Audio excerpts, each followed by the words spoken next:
Hey, Small Beans listener, did you know we're in the process of trying to make a movie? It's true. It's called Papa Bear and tells the story of the time my dad came out as a gay furry when I was 17.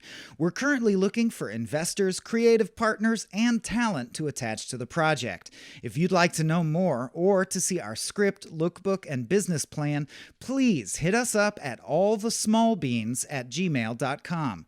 Small Beans patrons can also listen in on the whole process by checking out our movie production diary series over at the Patreon. Thanks for your time, and now on with the pod.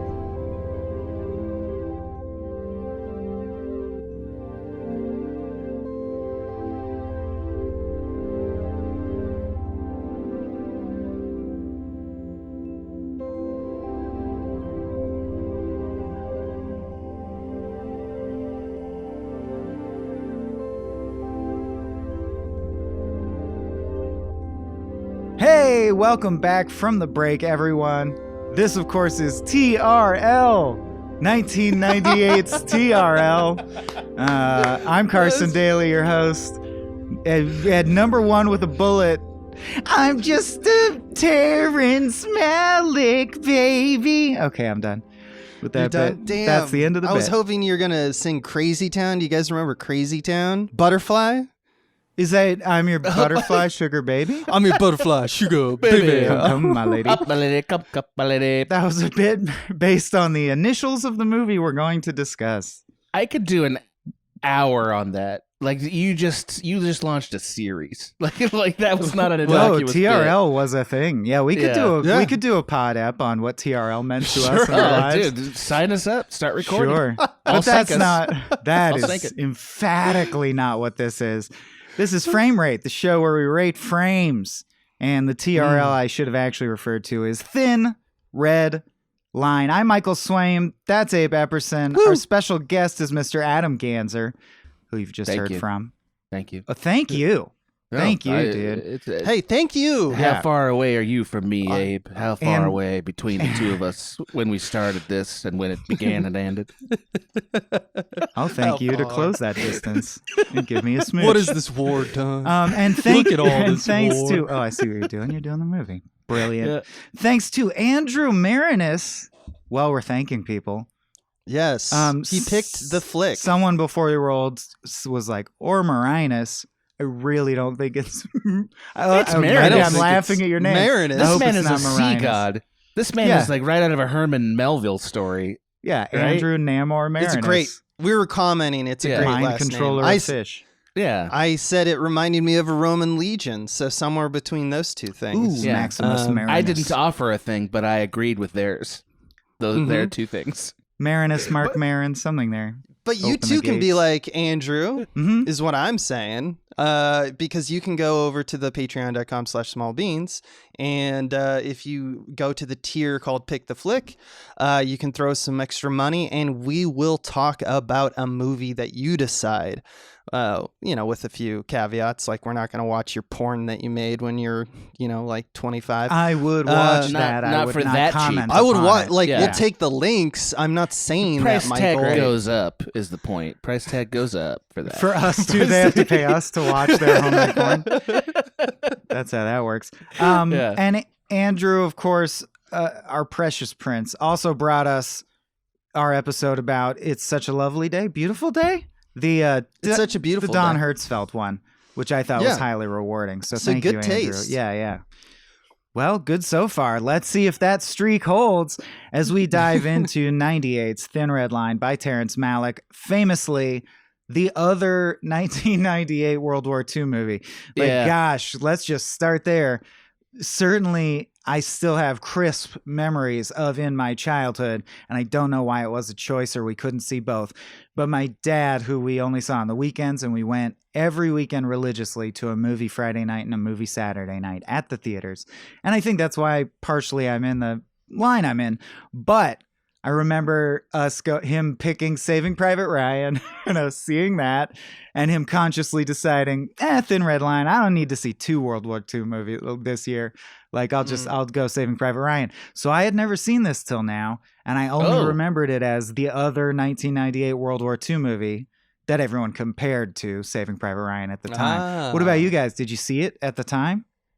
I saw it at the time. I saw it in the theater. I remember it very vividly because I'd never seen a Terrence Malick work before. Right. And me neither. I really like Terrence Malick's work. And I would have been in high school. Yeah, I still like his work. I like this movie less now than I did in 1998. But that's okay. Because, I think for the time it was way different than anything else I was watching or had watched. Way different. I don't want to blow up Andrew's spot, but I am. Andrew said in the email, very flippantly, I thought, Thin Red Line, of course, better than Saving Private, like low-key better than Saving Private Ryan, but people don't appreciate that, so you could cover that. And I want to interrogate that fact. Is that true, right? Yeah. And also, I have thoughts on this. Yeah, go ahead, Abe. Launch the ship. They are two movies going for very different things, right? This movie is like a meditative film. It's 3 hours long. Not a lot of shit happens per minute. And its focus in terms of its philosophical questioning, or like the scenes, what are they mining? It's less, let's look at all this war and see how horrible it is. And it's more of, why is this war occurring, and what is it in us, and what does it do to us? So it's two different types of introspection. One is, I would say, like an external kind of like look at things, which is more the Saving Private Ryan stuff, where it's like, what does war do to us? But it's like, I don't know, it feels like it's more about the events, right? And then something like Thin Red Line, it's almost like the events do cause new thoughts, but all these thoughts are already there. It's mostly motivated by the narration that occurs almost throughout. It hops between different narrators, and it's usually them asking, why are we in this situation? What causes evil? What is like the nature of this power? Is there an avenging power in nature? And to me, that's more of an introspective question. That's more of like, what have I done to cause all this horror, as opposed to what have all the horrors done to us? So like, to me, that's really, they are comparative films, but like, they're really different experiences. And I think that you can like one and hate the other, but you can also like both. I don't know. That's my thought on that. I think that's great. Just to give people listening a little context, I don't even think we should synopsize because there's so much to talk about. I just want to dive in. So more than usual, I don't need to go through the plot beat by beat. It's also very long, and that would take up so much of the podcast. But basically, a stacked cast of great actors, and we can get into that at some point, like list some names. Take Guadalcanal, which is a thing that happened. Take Guadalcanal Air Base from the Japanese, and we watched that. But Abe's right. It's not as climactic, and it's not as focused on the sequence of events or the plot as Malick tends to be. If you're unaware, he also did like Boyhood and Tree of Life. So he didn't do Boyhood. He did not do Boyhood. Oh, I'm sorry. Who was that? He Was that did Linklater? Days of Heaven. He did Badlands. He did Badlands is good. I totally had that mixed up in my he head. has a movie. Boyhood? Terrence Malick basically makes a single movie, and he's made it a bunch of times, except for Badlands, which is a little bit more of a narrative. Yeah, it's Linklater. Okay, sorry. He's a very unique filmmaker in that he's one of the only people who like basically gets carte blanche to kind of shoot whatever he wants. And attracts A-list actors. Yeah. Mostly those stories come from this movie, right? Because he, like, just a little context, he made Days of Heaven in 1978. Did not nothing. He made some TV movies, but stayed away from cinema for 20 years. And that was his second film. Mm-hmm. Mm-hmm. So his third film is in 98. And it's Thin Red Line, and everyone wanted to be a part of it. People were like, famously Sean Penn is like, just tell me where to show up and give me $1 and I'll be in your movie. And like, people were just like, please let me be in your movie. Like, everyone wanted to be a part of it. Also very interesting. It had a reputation already because it was based on a critically acclaimed, I think this is interesting, graphic novel.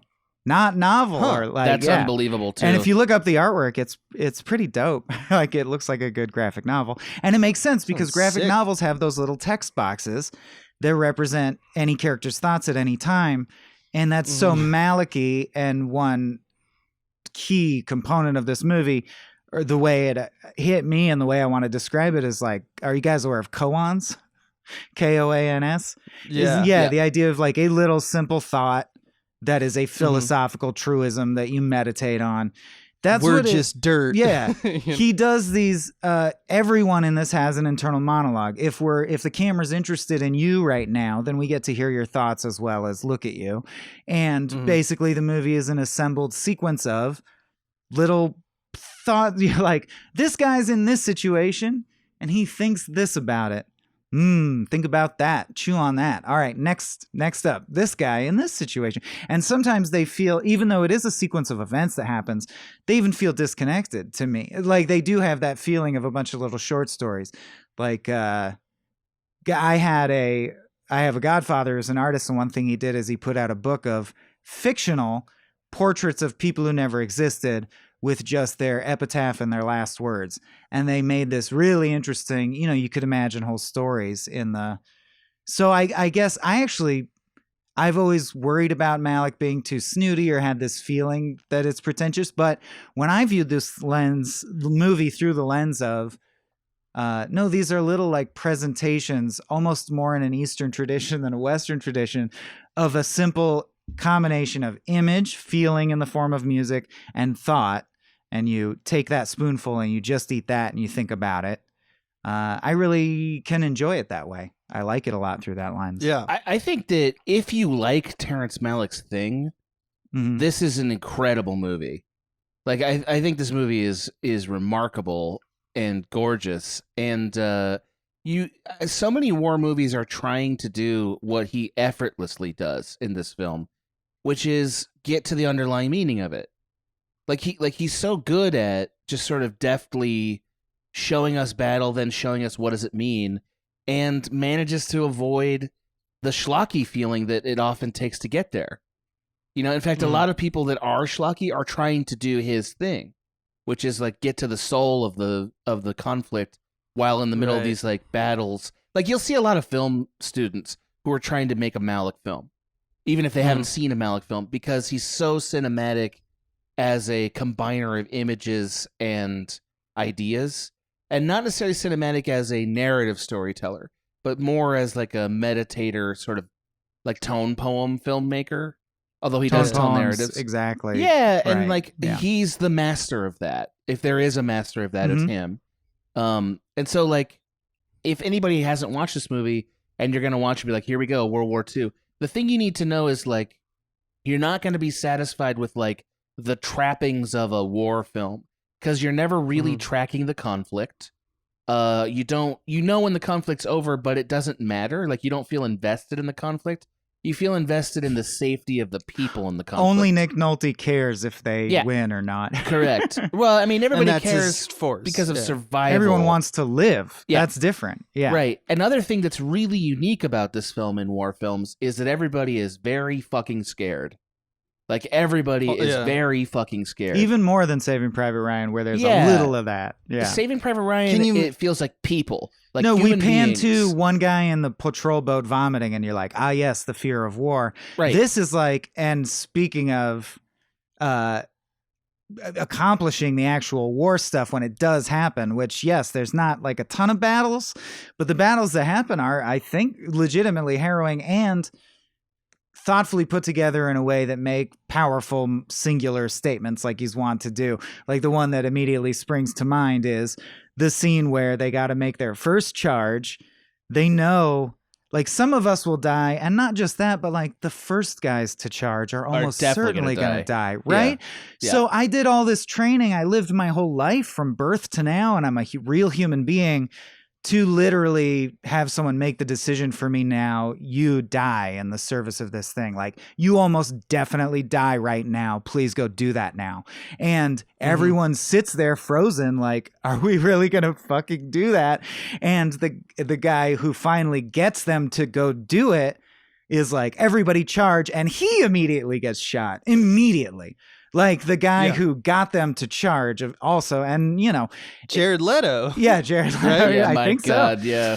And it all, I mean, that's such a powerful distillation of, that's like Wilfred Owen World War I poetry. You think it's one way, it's another way. A solid image of what war is, of the hell of war. Very palpable fear. I I think there's a lot of great statements, and I think also that there's like Generation Kill. There's been a lot of like Saving Private Ryan. There's been a lot of like more recent kind of. I think the Iraq War definitely resurged a lot of those things. So it's not that these thoughts aren't tired, but I think that there's another thing that really Malick focuses on. And I want to go back to a statement that Adam said, which is that everyone is scared. And I think he's right for the most part. But I think Malick's secret, like, like his secret sniper bullet, like the thing that he is really focused on is the fact that he made Wit, the Jim Caviezel character. Yep. He made him like kind of the main character. Yeah. And he kind of is a Jesus figure, which is, of course, fitting, yeah, he kind of like looks bit. at everything like energy. And yeah, you can tell that Mel Gibson was like, yeah, there's my Jesus. I mean, the classic painting of blonde, kind Jesus with the lamb who's looking at you with those blue eyes like, it's going to be all right, man. That's what Jim Caviezel is in this movie. He's also a very devout Catholic. And so, I think the inner connection to the material, like he sort of gravitates toward it. Like I would say he's a Jesus figure in that he is not, in that we think of Jesus as not being emotionally affected by turmoil, and this guy really isn't. He's very curious. He's a very curious person in a way that he's curious. I find interesting. He keeps going AWOL and hanging out with the Guadalcanal natives. He has an affinity for being with children because they're open-hearted and, connected to the universe some way. Mistrust, I think, is the key. Yeah, they haven't been spoiled yet with the world of men or whatever. He also wants to be there as a kind of Sherpa for people at the moment of their death. That's a thing he voluntarily takes on. And I think it's because he's curious about what it means. Like he has that whole diatribe at the beginning where he talks about how he thought there was something beyond, but then maybe he's not sure about it. So he sort of like doesn't know what it means, and it feels like he's trying to figure out what it means. And that his journey is actually about sort of being willing to come to decide what it means in his own death, but it's in a circuitous way. And so he has all these great moments where like somebody dies and he's just sort of watching it, and you really feel like something substantial happened here. It's great. It's really and good. Even when he dies, you get the impression that because he pauses for so long, and they clearly are giving him the opportunity to surrender. Yeah. It feels like him going, you know what? It's time for me to see what the great mystery is. I'm going to die now. Like he consciously does that. I actually interpret it in a different way. I think he says he's done fighting. Him raising up the gun, knowing he's going to die because it's not like he's actually going to fire a bullet, is him saying, I'm ending it. I think it's a self-sacrifice. Because of weariness, you think? That's how you got it? Now, I can be totally misinterpreting this, but if you look at his like several other monologues that he has that are done via narration, like I think something that he does get right in this movie, or this movie wants him to get right, is that distrust is kind of the ad hoc state of being when people try to gain power. So he says that about the army. It's true about the army. You see that through Nick Nolte's character. And no one can trust anyone. Everyone's terrified. Everyone has regret. But when he compares, like he calls it the other world, or like at least Sean Bean says, like you see like another world. I forget how that first dialogue goes, but I think when he says other world, what I read that is that's whatever he's trying to touch with living with like the Melanesian tribes in the South Pacific, and even in that place, the lady says she's terrified of him because he looks like Army. He suddenly realizes he can't run away. Yeah, they are repeatedly like, well, we're actually scared of you. And then towards the end, he tries to shake their hands or whatever. And they're like, motherfucker, you just massacred a bunch of us. Like, we're terrified of you. Yeah. And he's like, but I'm nice. You can see it in his eyes that he is upset by that. And he still has a few more scenes with Sean Penn in terms of great. Like that's my favorite where stuff. he talks about seeing the spark, which I'm sure we'll unpack a little bit later, but like from that moment on, he's like really changed, and it's like it really feels like he's going through emotions and trying to preach the thing, but he just doesn't see, he's not trying to do anything, he's not like these are my brothers that we saw in the earlier half of the movie where he's like, I will protect C Company no matter what. It's really, he's just kind of going through the So motions does that, until the end. I guess the reason the other interpretation appealed to me is because it speaks to everyone surviving war differently and has a different approach to the topic. Like they say in that scene, Sean Penn's like, I make myself a rock to survive. You go left when they say go right. If you look at it through everyone's different tactic of survival, I don't know. I just think there's something to Caviezel embracing the threshold between this world and the next through death, because if it's the other thing, doesn't it kind of boil down to then the message is war is very bad, it crushes even the gentlest of us and the best of us. And I'm just like, sweet I don't know children. that there's a lot. I'm not sure that we feel that sad about his death. Like in a way, Not like, so sad. That's because it's interesting- poems and not story. You know, we don't attach to the characters as directly because we're I agree at with this that. poetic distance. It is very, it's very, like, you don't even always get names for people, so it's definitely hard to, like, I would say, like, if anybody has, like, an arc in this movie, right, in a traditional narrative sense, there's basically 2 characters or 3 that have them, and Caviezel's character is one of them, Wit. And then also the guy who's got his fiance at home has an arc. And Nick What? I'm Nolte's- sorry, so dark. What dark timing? That letter is brutal. Like to get that and when Also, you're on the battlefield. very frustrating. I've been mad fucking while you're gone. A very frustrating letter for like the movie going audience, because like we had so many montages of this woman swinging and happy and dreaming and bathing and like, My come on first now. knock against the movie, you do not need that much footage of them almost fucking We get rubbing it. their clothed We bodies fucking together. get Yeah. Like we got it 10 times ago, bro. It's and You're banging. so you're We mad. get So it. so then you get mad a little bit about this beat because it's like such a mean-spirited thing to do, and it's the end of his story. But And it does it's like- mimic what he's going through. He invested so much thought and energy in this Right. thing, and it turns out it was nothing. Right. And so, like, you know, I think all of them have a kind of like, is this nothing? Is it not? Like, that's sort of like what the movie leaves you with. It's very Buddhist in that way, I feel like. They say explicitly, if I die in this war, it will mean nothing. But other people don't say that. You know, that's Sean Penn's opinion, And but I people think have that- different opinions. I also think that Private Wit's death does mean something.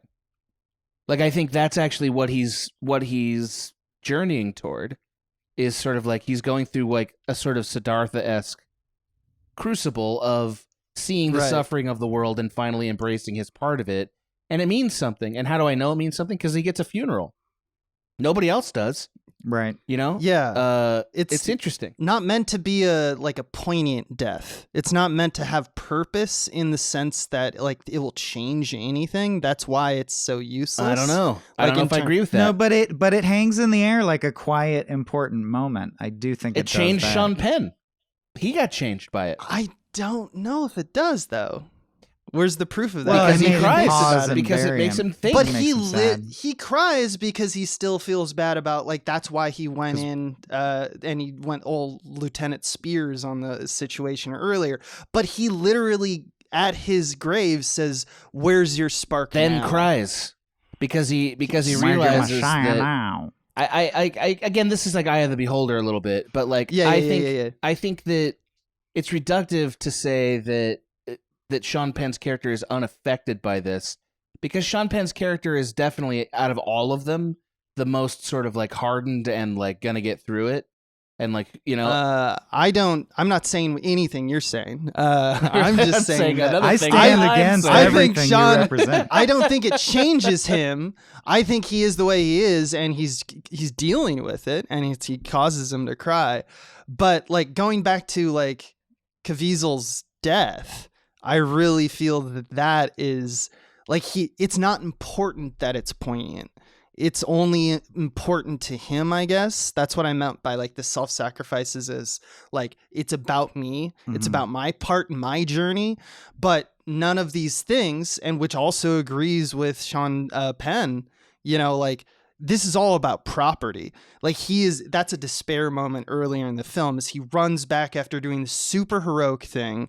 And everyone's like, we're going to give you the Silver Star. And he's like, don't you fucking dare. This is all about property. It's bullshit. Right. Yeah, that's right. And that is like the heart of the thing, right? It's like what causes power, what causes evil. It's people who think that they can take it. And yet very interesting in the context of World War II, where we know specifically, and I'm not even saying this is historically actually accurate. There's a lot of argument about this, but the narrative is Nick Nolte's not wrong in that we do need to take Guadalcanal, and America does need to contribute to stopping people from getting gassed in death camps. Like there actually is the context of there's an argument to be made that it's one of the only quote unquote just wars. I roll my eyes as I even say that, right? But there was a compelling reason for us to do this, and knowing people would die, there's still a compelling reason to do this. I just think that adds another layer of complexity. It is interesting because it's mostly focused on how war is hell, or at least that's definitely the vibe of the room. I did want, speaking of like a basic, you mentioned maybe being too reductive, but I never do this, but I want to bring up I watched this on Amazon Prime, not to shout that company out per se, but the synopsis on Amazon is men change, suffer, and discover useful truths about themselves amidst the horrors of war. And what's useful? That's what I'm like, does this movie... And in some ways, I see why they wrote it that way. And I guess what I'm asking is, do you think in the end, the movie definitely doesn't shy away from the fact that war sucks, but is it also trying to say in some way that war is useful to the growth of your soul? Or like, do you feel the men were bettered by this experience or saw truth through this experience? It's saying that because of the suffering they're going through, that there is some deeper truths that may or may not be reached. That are unearthed. Yeah, right. And I think the movie does a couple things that are really interesting to that point. It definitely equates the Japanese and American soldiers once you finally get some time with them. Like, it definitely equates them. And there are a series of interesting moments where once they have the POWs, the American soldiers see themselves in the Japanese soldiers. A thing that you really don't see in war movies anymore. Or they've completely dehumanized them, like the one guy who executes them and beats them to death and shit. Well, that's the first reaction. And then there's the guy who's like stealing their teeth and stuff who like repents of it later, right? Like, I love that. I did too. Yeah. Like so I think that Terrence Malick is kind of having his cake and eating it too, because I agree with Abe that there's a little bit of like there's definitely some nihilism at work and despair at work, but also it's pretty clear to me that Terrence Malick doesn't fully believe it.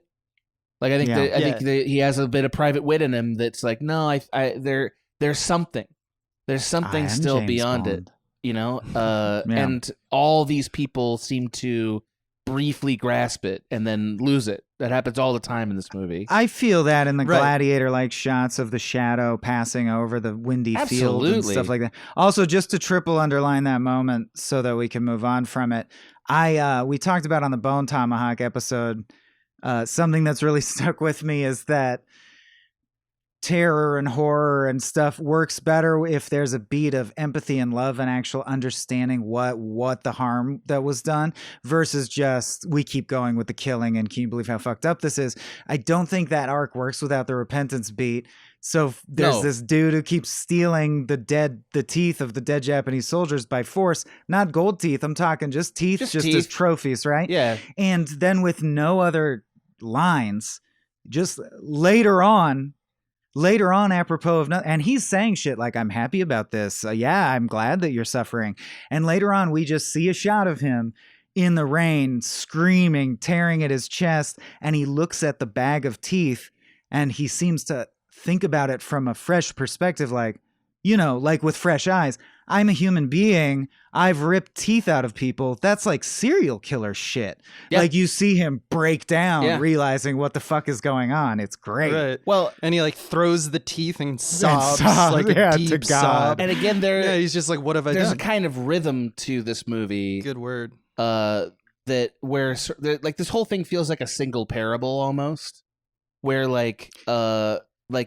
there's this sort of humanity and trepidation and like connection and mild conflict before they actually get into the war. And then in the war sequences, which go on for a pretty long time, there's terror, there's horror, there's doing the worst thing you can imagine, there's comically tragic mistakes, there's people being weak, Harrelson, there's people baby. there's people being tyrants, and then there's the R&R sequence, a thing that you really don't need narratively, but they need it spiritually because it's the moment where everybody thinks about what happened. They can be human again. Yeah, they can be human again, and like you start to get other people's voiceovers that you haven't heard at all, like John C. Reilly's and some others. Right. And you realize like they're for this brief moment they're allowed to not be at war anymore, and they see who they are. And for some people, you know, that means immense tragedy. For some people, it's like this is bringing you back from the precipice of disaster. You know? Yeah. So for the record, in this movie, Woody Harrelson accidentally pulls a pin on his grenade on his belt and blows off his butt and bleeds out and dies screaming, "What a fucking idiot. Oh, Yeah, God, man. I blew off my butt. My fucking butt. I blew off his my butt." butt." Yeah. Yeah. That just has to be mentioned. It's fucking incredible, really. Like It's really good. It's good because I can't think of a single other movie where this would happen. Like I just But can't in real imagine life, you it. immediately grasp that could totally. I'm Yes. sure that has happened. That's what's so great about it. In this weird esoteric tone poem, they have a thing that can only really happen in real life. It doesn't fit in movies, and it's great. Here's the thing: its uniqueness to me is obviously the staging, and every scene is kind of unique. But like, how far is that scene different from in Saving Private Ryan, when the Nazi soldier slowly thrusts the blade into the American soldier as he's going, no. Like, seeing the kind of like horrific, slow kind of death. That's not that, like, someone who can actually reflect on in real time them dying is a thing that we've seen in war since Paths of Glory. I don't think that's necessarily the unique part about it. But no, it's the mundanity. It's the mundanity of it. Exactly. It's that he pulled the wrong part of a grenade, and that's it for him. And you know? that he was a good soldier. Yeah. That was just a dumb mistake, he made one day. Yep. Yeah. Did you notice that there's a previous shot where he's, to make the pins release easier, he's shaving him down, shaving with his him, knife. loosening him. It's I thought that bet was you're such a nice regretting touch. that. I didn't notice Yeah. that the last time. I thought that was really cool because it's like, I'm being a better soldier. I'm making a more refined equipment, and then it's the thing that kills him. Yeah, I gotta say, in terms of biofeedback, that stabby scene gets me harder. Like that scene is very, very difficult to watch. Whereas I think this scene is actually kind of fun to watch. I shouldn't compare them necessarily as like 1-to-1. Obviously, they're bringing two different things to the table, but I guess it's just this.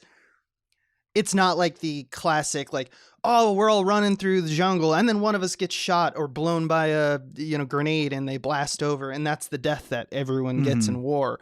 To give a personal kind of unique perspective of war is something I think almost every war filmmaker is trying to do. Right, it's what they're trying to do. And I think Malick's is unique in that it's a very Malick moment, and it's mundane. You're absolutely right. But it is just on par with what I would say most like a Spielberg or like a John Ford would do. I really think that what makes Malick unique, and I think Adam kind of hit on it, is that word rhythm. I think he's obsessed with natural rhythms in this. Yeah, absolutely. If you both seen Keanu-Scotzi, right? Yeah, of course. So for people who don't know, now. Keanu-Scotzi is just music. It's a Philip Glass track. Doesn't really matter, but it's a series of films. Keanu-Scotzi is the first film. It's like this. Look at these people going through subway, like turnstiles, and speed up the footage, and it's just this, millions and millions of people, it feels like, going through these turnstiles, and you see the motion of it. And then it cuts to sausages being made, and it's like, oh, they are echoes of each other. I see what you did there. I see what you did there. Yeah. So that's the point. And it's just that it's like 45 hours of that. But he'll just, in a way, Malick does this in kind of like a symbolic effort. Like he'll say like, hey, look at these crocodiles swim. And then he'll be like, look at these boys who are just like swimming. They're kind of the same motion. Look at these rocks. Now look at, some of these rocks are crabs. look at this bird in a cage and it's puttering and making this thump thump sound. And then I'm going to focus on the heartbeat of a little girl with the same thump thump sound. And it's just like, what are the purposes of that? And I think sometimes he nails it. And sometimes it's like, I'm not sure. Sometimes I think it's like there's one that was praised a lot that I read online that was like, at the time, everyone was like, right after the attack, it cuts to this bird that's like wing has been clipped and it's like bleeding and it's trying to like get out of a nest and it's just struggling. And I'm like, that's okay. So you told me, yeah, people are dying. And then you cut to, you know, like a bird that's dying. I get what you're saying. But sometimes he fucking nails it. And I wanted to see which ones resonated with you guys. So, like, I have a clear favorite, but go at him. I think that Terrence Malick's a person who there's always a danger of seeing the obvious connection between things and it being dumb. Like, occasionally that is a just problem broad with his and work. obvious. Well, and that's because I think sometimes he doesn't see the broad and obvious thing. There's a philosopher from antiquity called named Moses Maimonides, who supposed, if I have the right guy, that all of life and reality is motion, like life is motion, things in motion fundamentally, and I feel like that definition actually might fit Terrence Malick's worldview. Like you'll notice that the spirituality of things is always wind in the trees. Or energy. Yeah, the river, like the glimmer on the water. This sort of idea that like kids swimming irrepressibly all day. Yeah. So like in a way, I think the connection that you made, Abe, is like, yeah, you're totally right. That's very stupid and on the nose. And yet that might also not be what he's saying. He might also, or what he's trying to say, saying something else. Right. Yeah. And again, I don't always think that Terrence Malick is successful. Quite frankly, and I'll let you know, I'm the most basic ass bitch in the world, man. Like sometimes I'm like, that's a deep thought, and then other people look at me and go like, yeah, it's like, so to me, like I think that as a filmmaker, sometimes even if that were true, you totally could be right, and I'm reading his interpretation as like a very basic way, but he could actually intend that. That doesn't mean that he can't have these other complex thoughts. I think artists should be free to sometimes make the layup. There's nothing wrong with a reminder about an important truth that's basic but very true and very timeless and important. Right, so I'm not like dinging him on it. Quite frankly, one of our favorite filmmakers, Spielberg, is a master of that. He's a master of simple truths. Yes. Oh, where he makes a movie you love so much, but if you boil it down, it's just like family and friends are good, and you're like, so that's really all that's about. They sure fucking goddamn they are. They sure fucking are. E.T. You did it. You knew the one I meant too. It was E.T. Yeah, exactly. I mean, he's so good at it. He really is. Were there any, because now we're talking about the real good shit, because we're we're talking about motion and forms. Yeah, tell me about like your favorites. Mine for sure is Caviezel looking at because this whole time they've been grenading people in these hidey hole tunnels, the Japanese soldiers, and you really can't see them the first time. Like I think it's Woody Harrelson. Someone just rolls across and tosses a grenade in. Oh, also incidentally, we don't shout out this skill enough, but even with this cast, obviously they're all accomplished actors, but I do think in this kind of tone poem way, we can't, because it's so easy to talk about editing, lighting, camera, but Terrence Malick must be great at working with actors. He really gets great performances out of everyone. Yeah, it's really impressive when you realize the guy doesn't really, at least allegedly, he doesn't even necessarily know what he's making. Like he's out there shooting kind of weird. Like intuitively, like, okay, let's get this and let's get that and like we'll figure it out. So like, and I feel like you can kind of see that sometimes if you really look carefully. Yeah. Anyway, I'm sorry, Mike, you wanted to say your thing. No. So they've been bombing the Japanese dudes and he comes across a guy who's buried, a dead guy who's buried, but just his face is uncovered and smoke drifts across it. And a maneuver I did not think they would do that breaches the system that I assumed was there, and that's my favorite stuff, is the dead guy gets VO. You hear the dead man's thoughts, and it's Caviezel looking down at him, and the thing I like is just the long static shot of the face as the smoke rolls across, and the dead soldier says, it compares very well to the moment in Synecdoche, New York, where he says, here we all of us temporarily alive, knowing we'll die eventually, but secretly a part of us believing that we won't. And the soldier gives a similar speech. He says, are you, despite the horrible things you've had to do you think you're a kind, loved. Deep down, you love and you're kind-hearted and you want to connect to others. Do you imagine that your sufferings will be less because you love goodness? So did I. You're like, fuck. He's like, I love the are you loved? Just the basic are you loved? And then can you get it through your mind that I was loved too? That is like the hook, line, sinker, like that grabs me. Like I am all for anti-war films that make that message. Just like, to the same copy paste to everyone. It's so beautiful. Also a really distressing shot that you hang on to. Yes. Like the person's been almost entirely buried, which I think is another significant part of the metaphor. It looks surreal. Yeah, where it's just like, this person's almost literally invisible now. Like almost buried by time already. Like almost completely forgotten. A Dan Carlin passage there. Dan Carlin, Hardcore History, does a phenomenal series on World War I with so many evocative images.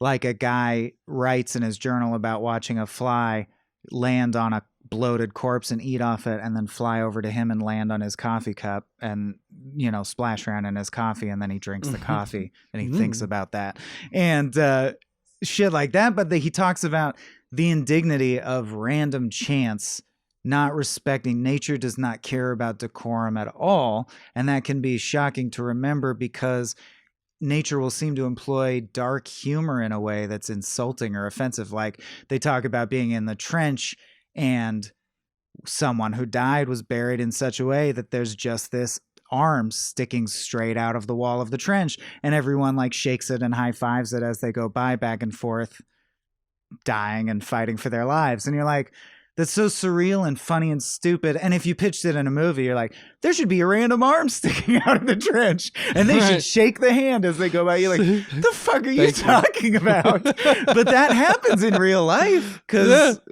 that's just shit bouncing off each other. It's the problem of story always having to reduce reality. Right, like to sensible. Yeah, to make it sensible to us, we have to reduce it from what it is to the version we can accept.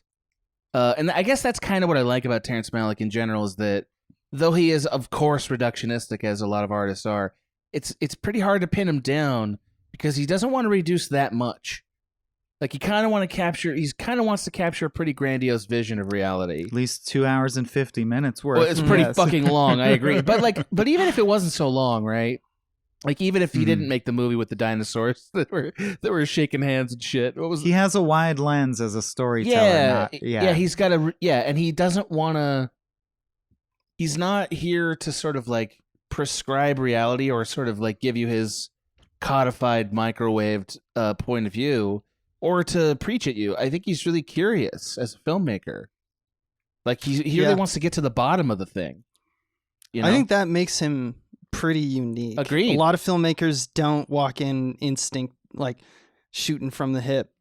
And he does. Although his sentiments, like if we want to talk about like how he approaches the meditative approach of film, how he wants you to feel and how often he wants you to feel those kinds of tactics. I have kind of a little spicy take. People might disagree. I'm ready. I think one of his companions, one of the directors that's most like Malick, or rather, Malick is most like, is Miyazaki. Okay. I can accept that. I think that I'm in enough for you to say more. Go on. Well, so there's something that it's about that tone poem aspect, right? Think about Spirited Away or even Princess Mononoke or something like that, where it's like there is a point, and I think that Miyazaki definitely makes more traditional slightly more films. Plot than even Malick, but there's a purpose to every, like, when he treats nature, or in the case of Malick, like motion or energy or whatever we're calling it, it's always this like backbone to the movie. It is the unchanging truth. And then everything else that happens around it is people always coming back to that spinal cord of life, which is that, you know, nature is going to be nature, and you can't really fuck with it and it claps back. You're never really going to beat it. And I think that they share that vision, and they also share, like, there's literally what I would call a Miyazaki shot in this, which is right before the attack like explodes and everything just goes nuts. There's that shot of the hills that the cloud moves out of the way of the sun, and it like turns from shade to sunlight, and it's like quite beautiful shot. And I think Miyazaki does the same shot for the same reason. Anyway, that's just my thought. Oh yeah, I'm thinking of some Studio Ghibli shots where I'm like, yeah, that is Malicky. That moment, yeah, I see it now. Go ahead. My Adam. spicy take is I don't like his writing. I don't like Terrence Malick's writing. After, like I think we all get one spice. I think the sentimentality of his like tone poem stuff, they're like, you know, what's the difference between you and me? The words we shared, the beds we high-fived or whatever. I just hate it. I hate it. It's who are you to live in all these many forms? It's all antithetical. Line that I wrote down. Yeah, to me it's like all. It's very Civil War letter. Yeah. Well, but it's not Civil War letter, because Civil War letter has like such a rigid structural meditative quality that is so grounded in reality that it feels great. Whereas like this feels very much like college freshmen thinking of anything they can that means something. You know? Yeah, it does feel like someone trying to write Deadwood or something. It does. And I think it goes to why we're so interested in narrative storytelling as opposed to tone poems, because you don't see very many. It's because in a way, seeing these kind of sentiments play out in a story or in a human experience instead of being voiced directly is a more palatable experience of it. Because the tone poem stuff feels reductive and sentimental. At least to me it does. And I'm sure there's going to be somebody out there who's like, this is my favorite fucking writing. Far be it from me to reduce it for you. I just don't care for it. I think I'm with you, Adam, because I do think it's overwrought, or sometimes I find myself laughing or taken out of the movie because they're so, you know, that thing. And I can't tell if that's me reading and being like, this makes me uncomfortable because I'm being forced to, or it's there. I made the identical note several times. I think a great example is this great evil, where does it come from? How did it steal into the world? What seed did it grow from? Exactly. Who's doing this? Yeah. Who's That's killing like the us? beginning of the movie. Who's killing us? And it's like, I do prefer... So I've bounced back and forth over my life, and I do think, like, as listeners of this network know, I like Harlan Ellison, and he can be accused of, like, you didn't need that many adjectives that could have been edited. So I think there's arguments for being prolix or verbose at certain points for effect. But I do find that Malick tends to say the same thing in different words over and over in clauses where you're like, you should have picked one of those. Like, where does it come from? What seed did it grow from? Who's doing this? Is like that's three. It's like you're pitching questions. 3 lines in a row. Yeah. So I definitely got that feeling as well. It's also, but his picture, it doesn't mean it takes away from the, like, I think, Adam, would you agree it doesn't really distract from your enjoyment of the movie itself, though? Like, you still like nothing the movie, could ever subtract from a Terrence Malick image. The man is a master of naturalistic photography. He's so good at it. It's actually that the words feel like they're poor reductions of the image that he captures. You know what I mean? Like, and I know that this has become like a theme for me, especially on the multi-curse thing. So I don't want to say it over and over, but I really feel like the spiritualism of his filmmaking, his poetry doesn't do it. You know, it just doesn't do it. But I think his storytelling does do it. His meditative this kind of sounds dumb, but I'd be interested in watching a cut of this with the VO just taken out. I wonder if it would be a radically different experience. I don't know if we would understand what was happening with the guy and his wife in particular. Maybe we would. I don't know. That's true. I'm for most parts they act like guardrails because like the Nick Nolte character barking orders, that becomes thoroughly uninteresting unless you have this first scene, which is him seeing like I've been passed over. Yeah. So the closer you are to Caesar, the greater the fear. You know, he has all these thoughts about like John Travolta essentially just being like, hey man, don't worry. You're just always going to be second best and it's fine. We need people like you. And he's complaining about how he's passed up all the time. And like that doesn't justify anything, but it peppers this little bit of story, his introspection into that, where it's like, how has he dealt with that trauma and how that might explain why he's slamming all of the soldiers so hard now and being like, I'm not a politician, I'm not a company man, you know, like all the things that John Travolta said, I'm better than that. You wouldn't get that context, right? By the way, I think this and then George Clooney at the very end. Sorry, just because you mentioned Travolta. I think this is my favorite John Travolta performance, period. I just want to put that out there. Really? I fucking love him in this. I love him in this. This is absolutely my favorite Nick Nolte performance, period. Yeah, he's Nick great. Nolte and like Mother Night. I have historically thought that Nick Nolte is coasting on the fact that his face is interesting, his voice is very low and gravelly, but that he's a pretty stiff, uninspired actor. This movie actually changed. I'm like, oh, he's very talented. He's very good. I did not know that. Some of the subtle acting stuff he does is phenomenal in this. And I, again, have to be like, there must be something about the collaboration with Malick that also gets the best out of these folks. Because everyone's killing it. Nick Nolte was in a movie called Life Lessons. It's a short film by Scorsese. That I at least think is like, oh, this is why Nolte is a thing. It's great. It's about an artist who, I mean, I shouldn't say great because some people are going to watch and be like, dude, this is awful. It's about an artist who's completely using his assistant to create conflict so that he can do his art. Like he thinks he's in love with her, but he's not in love with her. He just needs there to be sexual tension so he can make his art, basically. Right. He's a drama queen. Exactly. And he's like completely abusing his power and stuff, and it's not good. But it's an interesting story. So, yeah. Anyway, great acting in it. Yeah, Nick Nolte definitely, I mean, because he had like 48 Hours and stuff like that. Like he had a career that was that, but he also did do stuff like Cape Fear, you know, like, so, like he has two kinds of, it's like judging Jake Gyllenhaal on the Marvel films that he's been in. You seen Affliction? He kills in Affliction. Seen Cape Fear, and I thought he was like blocky is the way I would say it. Like he makes big, simple acting choices, but in this I saw lots of subtlety, which I thought was maybe because he was weak here in a way that he doesn't get to be in a lot of his films. Like he's hard-boiled in so many of his films, you know? Right. Yeah. I mean, it's his voice. I mean, he's so old and he has been old so for old. decades. He's been that mugshot for 50 years. Yeah. So like he's his first word was now. Mama, Papa. Give me that milk. Can I have the milk finally? But yeah, if you've seen Warrior, dude, I fucking his the range in Warrior is insane. Travolta's fucking joy at being the general and Nolte not being the general is fucking delectable, man. Like it's wonderful. Like he almost is dancing. He's having such a good time. You don't know what it feels like to be overlooked is his big line. Yeah. Every sentence that he says in this movie, it's like right before he just took the best dump of his life.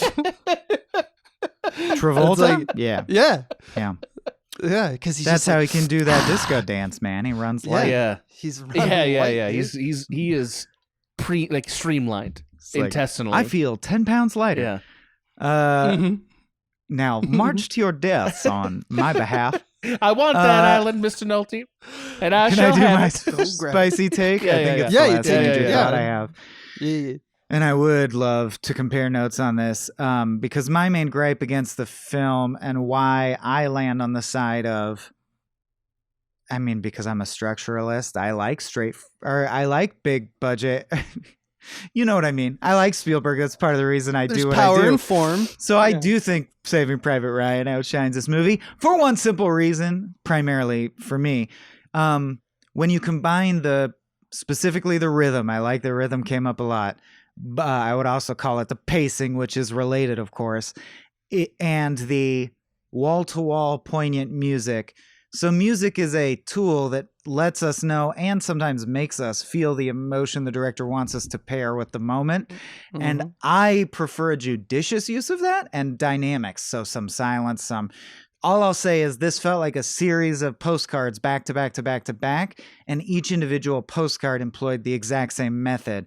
This amount of music, this kind of pacing, this exact tone. I feel that the movie feels samey across the book. Like I always basically feel the same. And I really like dynamics. And I don't think Malick generally has a lot of dynamics. For a 3-hour film, it definitely does get samey. I think that a 1-hour film by him would be samey. Would be what it is. I think that's for instance, Tree of Life is my favorite movie I'll never watch again. Because I really like the sentiment of it and I enjoy the challenge of his movies. His movies really challenge you to be an active, thoughtful watcher, and to like meditate on stuff. If you were tired or feeling lazy, you would get nothing at it. Like you got to focus. Yeah, and like I appreciate that as a filmmaker, like that it's a unique approach and that I am inspired by his work to do it. But again, the thing that you want out of narrative is the roller coaster of it. And I don't know how Malick would ever do a roller coaster. And I've seen Badlands, and I don't think that movie quite does it either. I just don't think that's who he is. I think he's a little bit more of like his movies are like a sailboat sort of careening slowly into the shore, Yeah, that's great. Yeah. I mean, and that's fine. It's a certain type of boat. It has a certain speed. It moves in a certain way. In a lot of ways, every filmmaker is that. You can argue that even Spielberg has his tendencies in terms of like his start go. It needs to be this boring for this long, and then it needs to be this exciting for this long, and then rinse repeat. I think that's filmmakers deciding exactly who they are. It's what their preference is. I think I have my preferences. And I totally respect Terrence Malick's, but at the same time, can totally agree with Mike in saying that it gets a little samey to the point that by the end, I'm like, let's wrap it up, baby. Well, but it's also 3 hours. And like, quite frankly, Saving Private Ryan is also long at 3 hours, but not this long. Mm-hmm. Not this. Like any 3-hour movie is like, what are we doing, bro? You know what I mean? Like, I'll kill a lot of sacred cows. Speaking of Saving Private Ryan, any 3-hour movie, my stance is earn this. Yeah, earn this. You're going in with a deficit. Exactly, earn this. And they rarely do, let's be honest. I'm looking at you, Cloud Atlas. I'm looking at you, Dark Knight. Like, Dark Knight's like 2 hours and 40 minutes. That's a spicy take. It's like, I'm looking at you, that previously mentioned amateur porn that someone sent us. So long. Did it have to be that long? Yeah. You didn't come up with enough arrangements. So I want to kind of get back to, because it's kind of on topic of what we're saying right now. I want to get on topic of what Andrew, or Pick the Flicker, what he was saying, because it started off this podcast, which is Saving Private Ryan versus Thin Red Line.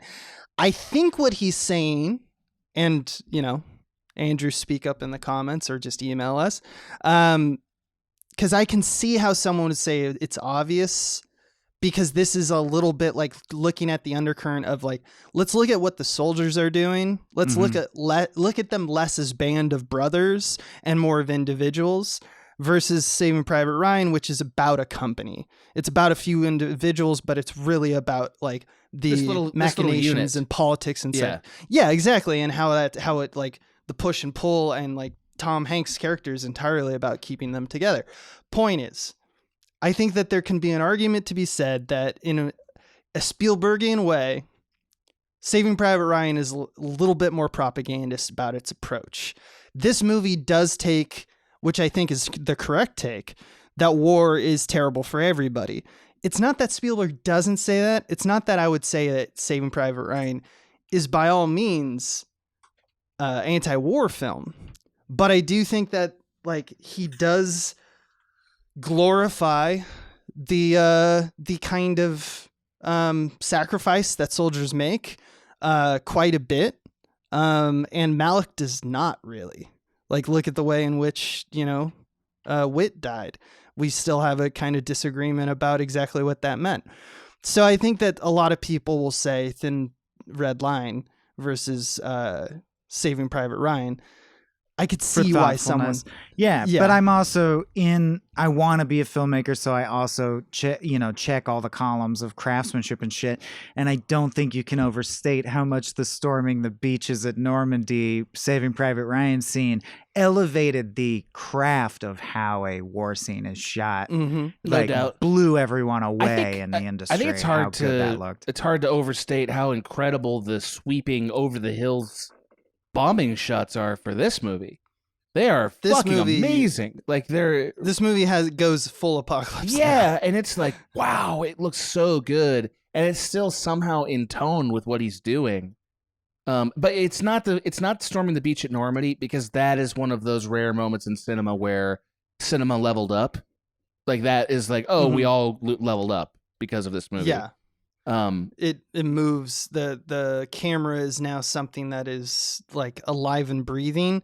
It does feel very much like, if you compare the war shots of these two films, you really do feel like Malick is in a world where it's just like, okay, there's the thing across the way that we need to shoot. Here's the camera, put the camera, shoot the thing. And that's all the thought that went into it. It's like, capture the event. And it's like Spielberg's over here saying, all right, we're going to go up the ass of the event. And then we're going to twist around and just like cup the balls, baby. And it's just doing all these moves that are like, okay, now we're really inside seeing all the Spielberg's things. ambition was to bring to life a thing that had been impossible for films to bring to life. To like deliver an experience of like, what if you were there during D-Day? A thing that movies really couldn't seriously do before that movie, which is amazing. I'll never forget it. Which is blockbuster. Yeah. You're into it or you're not. I'll never forget it. I was there with a soldier. I didn't come with a soldier. He was in the theater with me, and he had to leave. Mm-hmm. And it was like, fuck me. It was unforgettable. Like, just, and Thin Red Line isn't that.